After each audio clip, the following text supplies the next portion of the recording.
Kalau kita mengkaji daripada dulu, sebenarnya benda ni, kesilapfahaman dan campur adukan agama ni dah lama berlaku.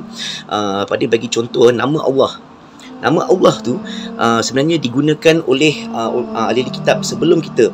Orang-orang Kristian, orang Nasrani apa semua kan, orang-orang dia pun panggil Tuhan Allah. Jadi kalau kita tanya pun, Allah Subhanahu wa Ta'ala pernah kata dalam Al-Quran bahawa if you were to ask them, kalau kita tanya pada mereka, who created the heavens and the earth, siapa yang ciptakan langit dan bumi ni, mereka akan jawab Allah. Siapa mereka ni? Orang-orang Quraisy pada masa tu yang sembah berhala dalam Kaabah tu. So mereka pun pagans apa semua tu, mereka bukan hanya ahli kitab yang lain kan, mereka pun menggunakan nama Allah. Jadi confusion ni dah lama jadi. Sebab bila tanya mereka siapa yang cipta ni semua, mereka kata Allah. Bila tanya siapa Tuhan yang kamu sembah, mereka kata Allah. Kita pun kata Allah. Jadi ada confusion dekat situlah. Ada confusion yang berlaku dekat situ. So bila benda ni berlaku, turunnya surah Al-Kafirun. Bila turun ayat ni, Allah Subhanahu wa Ta'ala kata, say, ini adalah satu jawapan kepada kita juga. Say, bila orang tanya apa semua, say, katakanlah kepada mereka, to you is your religion. Kita takkan sembah apa yang mereka sembah, dan mereka tidak akan sembah apa yang kita sembah. Mereka tidak akan sembah apa yang kita sembah. Lakum diinukum waliyadin. Maksud dia, to you is your religion, to us is our religion. Sebenarnya kasih sayang kita kepada Rasulullah tu kita akan jumpa dalam surah Al-Kautsar, dan kasih sayang kita kepada Allah Subhanahu wa Ta'ala kita akan jumpa dalam surah Al-Ikhlas. Allah Subhanahu wa Ta'ala turunkan surah Al-Ikhlas. Al-Ikhlas tu, maksud ikhlas tu apa? Sincerity, sincere. Maksud Al-Ikhlas tu, ikhlas tu tak ada dalam surah tu. Nama surah tu tak ada dalam surah tu. Kita tengok ikhlas tu, apa maksud ikhlas? Ikhlas tu contoh tauhid kita. Al-Ikhlas tu pasal tauhid sebenarnya surah itu. Rasulullah pernah kata the tauhid dia apa nama dia? Qul huwallahu ahad is what the heavens and earth are made of. Langit dan bumi ni dibuat daripada Qul huwallahu ahad. Tauhid itu. Dan tauhid itu setiap benda ada cahaya, dan Rasulullah kata cahaya dalam Al-Quran itu adalah Al-Ikhlas. Al-Ikhlas tu ada hadis dia yang mana orang kata 1/3 daripada Al-Quran. Al-Ikhlas, nak bagi tahu Al-Ikhlas ni sebenarnya, kalau kita cinta kepada Al-Ikhlas, kalau kita betul cinta kepada Al-Ikhlas tu, insya-Allah kita akan masuk ke jannah. InsyaAllah Allah Subhanahu wa Ta'ala akan sayang kita. Kalau kita tengok setiap zaman sahabat, mereka ada hubungan dengan setiap surah. Tapi surah Al-Ikhlas tu, mereka ada hubungan yang sangat-sangat lain lah daripada surah-surah yang lain. Pak Din bagi tahu satu hadis di mana ada satu expedition lah. So zaman Rasulullah, sahabat-sahabat semua, mereka akan pergi satu expedition, satu kumpulan lah. So bila kumpulan ni pergi, dia ada satu ketua. Seorang tu akan dilantik sebagai ketua. So ketua ni dalam satu expedition tu, dia akan jadi imam lah. Dia akan jadi imam. So biasa ketua ni dia akan pilih antara yang terbaik lah. Kalau Abu Bakar jadi. Kalau Abu Bakar tadi, Umar jadi. So kira yang antara terbaik punya orang antara mereka akan jadi ketua dan akan lead the solah, akan jadi imam kepada yang lain kan. So bila dia tiap-tiap kali dia solat, dia sebut Qul huwallahu ahad. Lepas tiap-tiap kali dia solat, Qul huwallahu ahad, Qul huwallahu ahad, Qul huwallahu ahad. Tiap-tiap kali lah. So sahabat pun pelik lah, sahabat-sahabat yang lain kan. So mereka balik dan mereka tanya kepada Rasulullah. Mereka kata apa yang terjadi. So dia kata, ini Rasulullah, dia ni ada tadi ketua kami, dia tiap-tiap kali dia solat dia baca Al-Ikhlas. Lepas tu Rasulullah tanya pada sahabat ni, kumpulan ni, suruh pergi balik tanya dia. Dia kata, kenapa kau buat macam tu? Lepas tu kata, cinta dia kepada surah itu. Dia kata cinta dia kepada surah itu. Lepas tu mereka balik, dia tak cakap cinta dia pada surah tu. Lepas mereka balik, bagi tahu kepada Rasulullah, Rasulullah suruh mereka datang, pergi balik bagi tahu kepada dia, Allah Subhanahu wa Ta'ala yang sayang dia, yang cinta pada dia. Kerana cinta dia kepada surah Al-Ikhlas tu, Allah Subhanahu wa Ta'ala yang sayang pada dia. Ada lagi satu hadis tu, ni hadis pasal orang Ansar. Ada satu masjid Ni ada satu masjid tau. So imam masjid tu dalam setiap rakaat yang dia solat, dia akan baca Qul huwallahu ahad, ikuti dengan surah-surah yang lain. So bila benda ni terjadi, sahabat-sahabat semua tegur kata, kalau kau nak baca Qul huwallahu ahad, kau tak boleh baca benda lain. Kalau kau nak baca benda lain, kau kena tinggal Qul huwallahu ahad dan kau bacalah benda lain ni. Korang tahu tak apa jawapan dia? Jawapan dia ni tau. Aku takkan tinggal Qul huwallahu ahad. Aku takkan tinggal surah Al-Ikhlas. Kalau korang tak nak aku jadi imam, tak apa, aku takkan tinggal juga surah ni kan. So dia orang ni pergi bagi tahu kepada Rasulullah.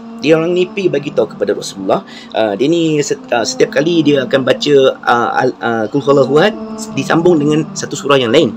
So Rasulullah tanya kepada dia, kenapa engkau kenapa engkau tak dengar nasihat sahabat-sahabat kan bila bagi engkau nasihat tu? Dia jawab apa tau? Dia kata dia tak boleh tinggal surah Qul huwallahu ahad. Dia kata dia tak boleh tinggal Qul huwallahu ahad. Dia kata dia tak boleh tinggal sebab it defines the traits, the attributes of Ar-Rahman, of the most merciful. Dia kata ini adalah surah tu adalah defines the traits of the most merciful Allah Subhanahu Wa Taala. Sebenarnya orang kata kita nak kenal Allah, kita nak tahu tauhid itu dalam surah Ikhlas tu ada. Allah Subhanahu Wa Taala bagi kita surah ni power bang, sangat-sangat power.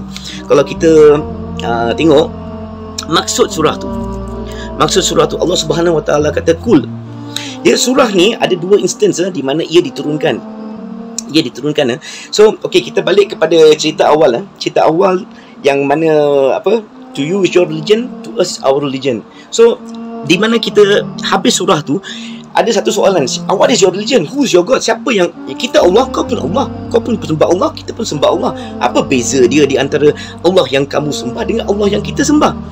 So bila turun ayat ni ada satu nama Allah Subhanahu Wa Taala yang nama ni memang dahsyat dah. Kita lihat dalam surah Al-Ikhlas. Bismillah. Qul huwallahu ahad. Say jawapan kan kita say. Bila orang tanya pada kita who is Allah apa semua, orang pernah tanya what is your concept of Allah, dan orang pernah tanya kepada Rasulullah soalan-soalan yang tak kurang ajar sikit lah. Dia orang tanya, jika semua ni Allah Subhanahu Wa Taala yang ciptakan, siapa yang ciptakan Allah? Mereka tanya benda-benda macam ni. So bila turun surah ni, Allah SWT, He is Allah. Qul huwallahu ahad. Say He is Allah, the one and only Ahad. Nama Ahad ni kita tengok, Ahad ni lah yang differentiate Allah yang kita sembah dan Allah yang mereka sembah. Apakah maksud Ahad? Ahad tu ada orang kata satu tu nama. Kalau dalam bahasa Arab ni, satu kita tak panggil Ahad, kita panggil Wahid. Kalau satu tu Wahid. So kalau ada seorang dalam satu tempat itu, kita panggil Wahid, ada seorang dalam tempat itu. Tetapi kalau kita kata Ahad, perkataan itu kita panggil Ahad, tiada sepertinya, tiada yang sepertinya. There is nothing like Him. Dia yang Maha Esa. Tiada bilangan tau. Kalau kita cakap nombor satu boleh jadi kosong, satu boleh jadi dua, satu boleh jadi tiga. Tapi tak, Allah Subhanahu Wa Taala itu Ahad. Ini yang orang-orang agama-agama lain tidak boleh terima. Dan inilah konsep yang mana jaga tauhid kita. Dia protect kita daripada kesyirikan. Itu antara link antara surah Kafirun. Dia pasal tauhid, dia pasal melindungi kita daripada kesyirikan. Dan ini surah Al-Ikhlas, itu yang letakkan nur dalam hati kita. Kalau kita faham surah Al-Ikhlas itu, insya-Allah kita boleh masuk ke dalam jannah. Your love for this surah, cinta engkau untuk surah ni akan masukkan engkau ke dalam syurga Allah Subhanahu Wa Taala. Satu surah. Ada orang boleh belajar, sifat 20, ada orang boleh belajar 99 nama Allah Subhanahu Wa Taala apa semua. Tapi kalau orang yang tak boleh belajar, yang tidak, Qul huwallahu ahad, simple, senang. Ramai orang mualaf apa semua, bila mereka belajar Al-Quran, simple, senang. Belajar surah ni, pegang pada surah ni. Tauhid ini adalah surah yang mana yang letak iman ke dalam hati kita. Qul huwallahu ahad. Say He is Allah. He is the one. Ahad ni dia beza dengan nama-nama Allah yang lain. Nama-nama Allah yang lain ada 99 nama. Kita boleh attributes tu kita boleh pakai untuk orang, untuk manusia. Contoh Rahman, Rahim. Rahiman, nama Rahim. Kita ada member nama Rahim. Rahim tu nama Allah. tapi kita ada member nama Rahim. So attribute tu merciful. Allah is the all merciful, the most merciful. Tapi manusia ni nama Rahim ni pun is merciful. He's not the all merciful, he's just merciful. Dia hanya Rahim. Kita boleh pakai Kudus, kita boleh pakai. Ada orang yang suci, ada orang yang kira nama-nama Allah tu kita boleh guna untuk to define a person or something. Tapi Ahad tak boleh, sebab tiada apa-apa sepertinya.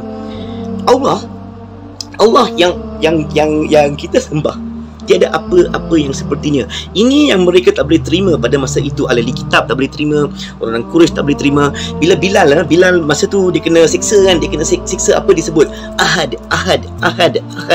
Itu yang Bilal sebut.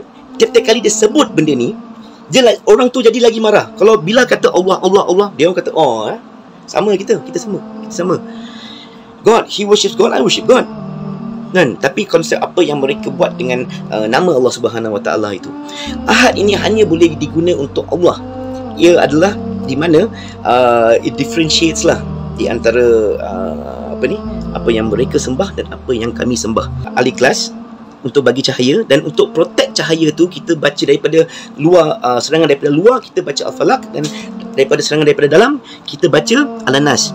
So yang penghujung tu Al-Quran tu kita kena tahu dan kita kena ajar kepada orang. Ramai yang baca Qul huwallahu ahad, Qul huwallahu ahad. Kita ni nama Allah tu datang daripada ilah. Ilah tu benda yang kita sembah. Kalau kita sembah pokok, jadi pokok tu ilah kita. Kalau kita sembah nenek moyang kita lah ilah kita. Kalau contoh lah, kita ni satu benda yang kita jadi terlalu fanatik lah. Contoh kita berpolitik siang malam. Itulah ilah kita. Contoh, kita bekerja, kita terlalu fanatik pasal satu benda. Pagi kita bangun, nak pergi kerja, kita kerja, pergi makan, jumpa member, cerita pasal kerja, balik rumah kerja, balik office kerja, lepas tu sampai kat rumah, jumpa anak bini, tadi aku kerja lah, apa semua ni, kerja, sampai malam, esok kerja kena buat apa. Itulah ilah kamu. So itulah ilah. So bila ilah tu adalah satu benda yang kita sembah. So Allah tu is the God. So nama Allah tu, sebenarnya semua nama Allah tu mereka boleh menggunakan dan mereka boleh manipulasikan. Tetapi surah Al-Ikhlas tu, lain kali katakanlah kepada mereka to use your religion to us is our religion. What is our concept of God? Allah Subhanahu Wa Taala, dia adalah yang Maha Esa, tiada apa-apa yang sepertinya. He has no partners. Dia tidak ada siapa-siapa yang sama dengannya. Dia Samad, Allah Samad. Samad itu tidak memerlukan apa-apa, dan he's the absolute attribute. Orang kata kita ni ada lahir, ada beginning, there's an end to our life. Kepada hidupan kita semua akan ada beginning, akan ada end. Tapi Allah tak ada. There is no beginning, there is no end. He has no partners, he has no children, he has nothing that is equivalent to him. Inilah surah Al-Ikhlas. Dalam tauhid itu the oneness of Allah, keesaan Allah Subhanahu Wa Taala itu ada dalam surah Al-Ikhlas. Ni kita ada semua jawapan dalam Al-Quran. Al-Quran itu adalah guidance for us. Daripada 1400 tahun lepas sampai 1000 ke sejuta tahun yang akan datang, Al-Quran tu is relevant. Kalau korang suka video ni, kalau bermanfaat pada anda semua, minta tolong subscribe dengan like, insya-Allah membantu kerja-kerja dakwah Pak Din. Sekian, harap video ni bermanfaat pada semua. Nanti insya-Allah we will meet again. Assalamualaikum warahmatullahi wabarakatuh.